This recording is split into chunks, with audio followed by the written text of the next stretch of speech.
예, 그럼 증시에서의 주요 체크 포인트들 짚어보고요. 투자 전략 세워보도록 하죠. 오늘도 이영영 전문위원과 함께합니다. 어서 오십시오. 기술주 얘기 앞선 시황에서도 좀 나왔는데요. 여기에 대해서 또 구체적으로 어떤 뉴스들이 있는지, 어떤 악재들이 쌓여가고 있는지 체크해 보도록 하겠습니다. 전반적으로 힘든 시간을 어젯밤에도 보냈는데요. 먼저 애플 같은 경우에는 앞서 헤드라인에서 전해드린 것처럼 최근 몇 주간의 애플이 신형 아이폰 3개 모델에 대해서 주문 생산량을 줄였다라는 보도가 나왔습니다. 안 그래도 애플 측이 아이폰 판매 둔화를 지난 실적 발표 때 예상을 했었는데 그게 좀 현실화되고 있다 보니까 실제로 주가도 좀 떨어지는 모습이었고요. 한편 페이스북 같은 경우에는 러시아가 페이스북을 통해서 미국 대선에 개입했다라는 뉴욕타임스 기사에 페이스북이 재차 반박을 하면서 다시 한번 좀 이슈가 재부각되고 있는 모습이고요. 설상가상으로 주가에도 좀 악영향을 미쳤습니다. 한편 또 중국 당국이 삼성전자와 SK하이닉스, 마이크론 테크놀로지의 반독점 위반에 대한 조사를 강화할 거다라는 소식도 들려왔고 또 대량 증거를 확보하고 있다라는 소식까지 들려오다 보니까 기술주 전반, 반도체 업체들까지 모두 좀 힘을 잃는 모습이었습니다. 아무래도 상황이나 뉴스 자체가 힘을 낼 수가 없는 상황이고 떨어질 수밖에 없긴 했는데 그래도 좀 낙폭이 크다 보니까 많은 분들이 참 이걸 또 어떻게 해야 되나, 많이 떨어졌으니 어떤 매수의 기회로 삼아야 되나 아니면 기술주가 점점 힘을 잃어가는 것인가에 대한 의문 많이 드실 것 같은데요. 이 부분 한번 저희가 전망을 해보도록 하겠습니다. 좀 기술주에 대한 비관론이야 항상 고점에 다다르면 있기 마련입니다만은 또 개별 기업들마다 뉴스들도 좀 있고 전체적인 거시적인 측면에서도 좀 불안하다 보니까 기술주에 대해서 좀 비관론이 확산이 또 되는 것 같습니다. 위원님께서는 좀 어떻게 보십니까? 네, 맞습니다. 결국 주시장에서 전 세계 주시장에서 끝까지 버티던 것이 바로 미국 주식 시장이고요. 미국에서도 역시 그 선봉에 섰던 것은 기술주가 되겠고요. 그 안에서도 역시 시장을 끌고 갔던 것은 애플이었습니다. 애플이 실적 발표 이후에 주가는 하락세로 이제 급격하게 돌아섰다는 것 여러분 다 아실 텐데요.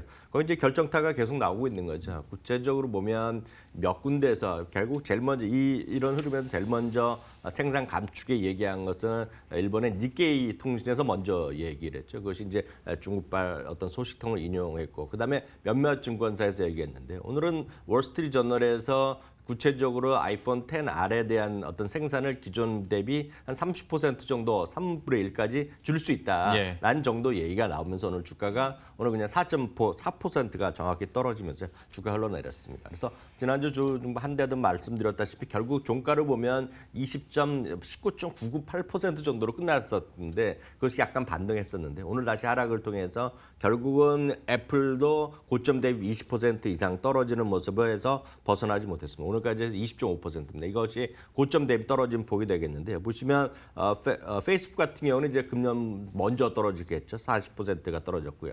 아마존도 4분의 1이 떨어졌죠. 애플이 20%를 넘어섰고요. 넷플릭스가 35%, 알파벳은 구글인데요. 구글도 20% 이상 떨어지면서 5개 주식이 모두 주식이 모두 20% 이상 떨어지면서 결국 본격적인 이제 조정 국면으로 약세 국면으로 들어섰다는 것이 일반적인 해석이 되겠습니다. 많은 분들이 그럼 이렇게 주가 떨어지면 어떻게 될 것이냐는 얘기하는데 이제 공교롭게도 이 모든 것이 별로 실적 시즌 때문에 떨어졌고요. 가장 먼저 처음에 떨어진 것은 페이스북이 되겠는데요.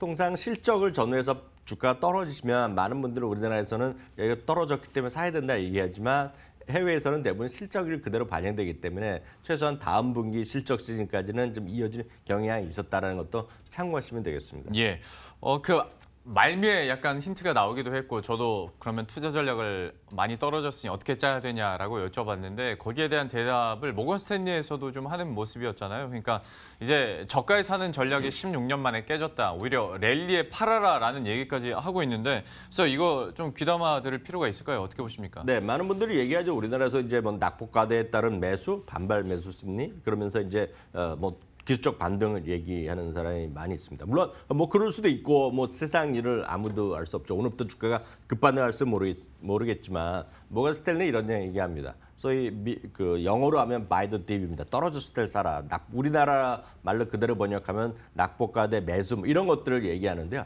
그런 전략이 최소한 미국에서 마저 왔었다는 얘기죠. 예. 그것이 이제 보여드린 그림이 하나 있는데요. 이건 어떤 그림이냐면 그러니까 주간 단위 주가가 떨어졌을 때 사는 겁니다. 그러면 그 다음에 그러니까 밀간 어느 정도 올라갔다는 것인데 이게 BP 포인트라 약간 우리가 익숙하지 않은 개념이지만 그 흐름을 보시면 2015, 16년 동안은 계속해서 위로 플러스 나 있었는데요. 네. 올해 들어서 처음으로 내려갔다는 거거든요. 그러니까 일간 주가 떨어졌다는 것은 그만큼 재미가 없었고 약세 추세가 이어져 왔다는 것인데요. 그럼 도대체 이런 일이 왜 이루어지고 있는지 다시 원론으로 돌아가면 많은 분들 이해하시겠지만 무역 전쟁에 대한 우려감이 전 세계적으로 확산되고 있기 때문에 미국을 이익과 중국에 싸우면서 소위 고래 싸움에 새우등 터지는 것이 수많은 나라들이 있다는 것이 되겠습니다. 그것이 이머징 마켓, 특히 우리나라도 크게 지금까지 피해를 보고 있고요. 아시아 국가도 마찬가지. 그리고 미국을 주위에 있는 소위 중남미 이머징 국가들은 마찬가지 흐름이 되겠고요. 뭐 유럽도 마찬가지. 그러니까 이 모든 국가들이 지금 쉽지 않은 것이 글로벌 무역 전쟁에 대한 우려감이 분명히 있습니다. 그렇기 때문에 이번 달 말에 곧 있을 미국과 중국의 정상회담에서 무슨 좋은 결과 있으면 좋겠으나 그에 대한 뭐라 그럴까요? 기대감이 약간 계속 희석되는 분위기란 말이죠. 그런 것이 있겠고요. 또 하나는 앞서 그 골드만삭스도 얘기했지만 글로벌 경기, 특히 미국 경기가 내년에 훅 떨어질 수 있다는 얘기하는데 이것은 사실 골드만삭스 얘기가 필요 없습니다. IMF도 얘기하고 있고 여러 군데서 지금 얘기하는 것이 결국은 흔히 해서 글로벌 20, G2 국가의 선진 국가, 이머징 국가에 모두 다 지금 내년도 경제 전망이 내려가고 있거든요.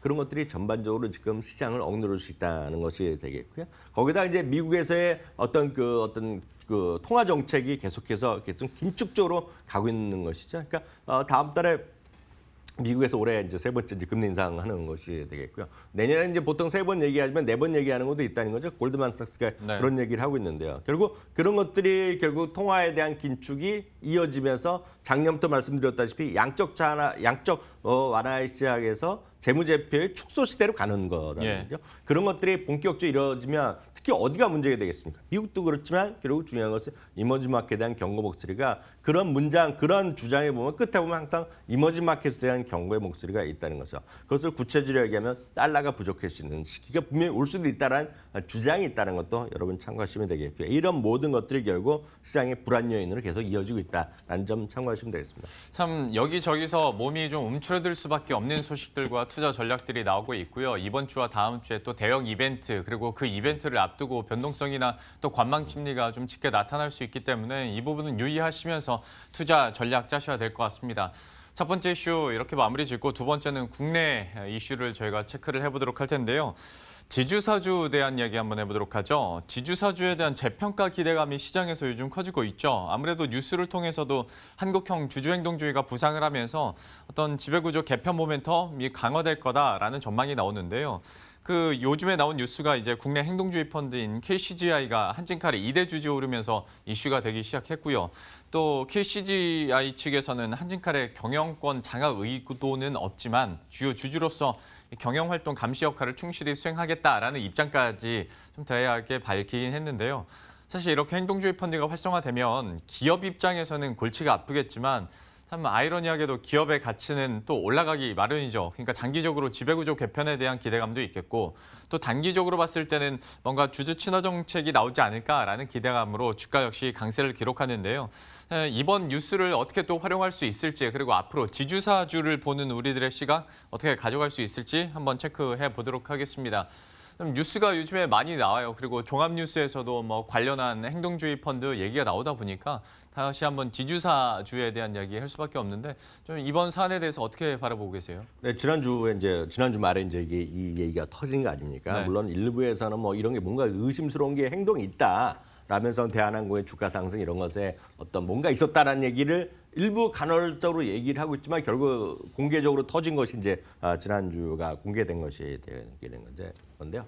그렇기 때문에 이제 우리나라에서도 앞서 얘기했지만 행동주의 투자자 뭐 이런 것들의 행동주의 펀드 이런 것들에 대한 관심에 늘어나고 있고 이런 것들이 이제 한진칼에 영향을 미친 거죠. 대한항공 한진그룹에 영향을 미쳤는데요.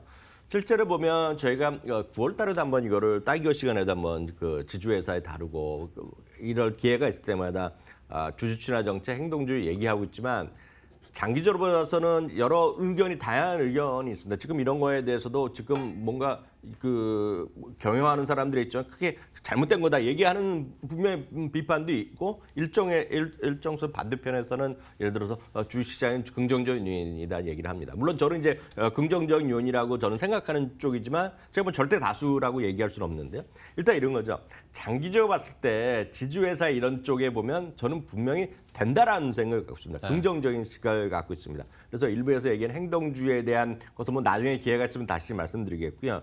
결국 이런 지주회사에 대한 관심이 늘어난 예인은 구체적으로 서너 가지의 기변 배경이 있습니다. 첫 번째는 역시 주주 춘화 정책은 제가 봤을 때 어떤 시대를 거스를 수 없는 분명히 방향성이다 이렇게 말씀드릴 수 있는데요. 이거는 자본주의가 오래되면 오래될수록 일상적으로 나타내는 일입니다. 그러니까 전 세계 대부분의 국가들이 이런 과정을 겪어왔다는 거죠. 그렇기 때문에 대주주가 예를 들어서 창업을 한 대주주가 있을 것이고 경영주가 있을 거고 그 아래 2세대가 있고 그다음에 3세대, 4세대, 5세대로 넘어가면서 현실적으로 보면 우리나라에도 무슨 100년 된 식당이 있고 뭐 일본에 뭐 200년 그런 거 있지만 유럽에도 있지만 여러분 잘해서 한번 생각해 보시면 상장 회사에서 수대째를 이어면서 경영이 계속 이어지고 그런 것은 그렇게 별로 해외엔 별로 없거든요. 근데 그런 것들이 보면 결국은 주주 친화 정책과 맞물리는 얘기라는 얘기죠. 그렇기 때문에 결국은 어떤 대주주의 입장에서 보면 이런 사람들이 경영에 나서기보다는 결국은 지배 어떤 구조를 개선을 통해서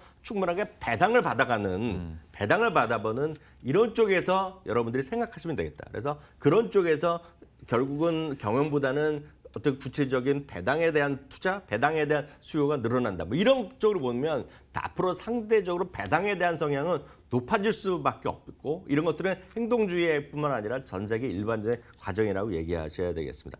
두 번째는 이런 거죠. 이러다 보니 상대적으로 보면 우리나라는 배당 지주회사를 만들어놨지만 배당보다는 여전히 경영에 더 관심을 갖는 사람들이 있었기 때문에 많은 사람들이 이럴 수 있지 않습니까? 자기 회사를 자기가 충분하게 경영하면서 쉽게 해서 돈도 쓸 수 있는데 이걸 왜 지금 배당을 많이 줘냐는 거였는데 이제는 배당에 대한 어떤 경영보다는 배당에 대한 관심이 있으면 배당에 대한 성향 자체로 높일 수 있거든요.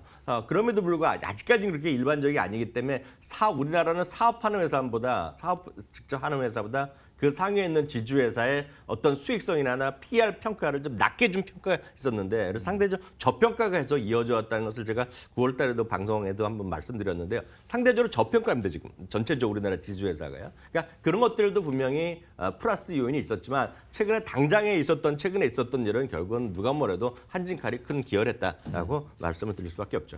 그러면 이런 관련한 사안들에 대해서 투자 전략은 구체적으로 좀 어떻게 짜볼 수 있을까요? 이렇게 이해하시면 되겠습니다. 대한민국에서 최초로 상장사 우리가 아는 회사 중에서 최초로 지주회사가 된 건 LG거든요. 그래서 LG가 항상 이제 선봉에 서 있습니다. 다만 LG는 지금 아쉽지만 자회사들이 실적이 별로 안 좋단 말이죠. 그러니까 그런 것들이 지금 아쉬움이 남겠고요. 나름 지주회사의 어떤 그 모델로서 지금 많이 갖춰져 있고 그런 역할을 충실히 하는 것이 제가 봤을 때 한 두세 곳이 있는데 그게 바로 SK그룹이거든요. 그래서 SK는 워낙 배당 성향이 높습니다.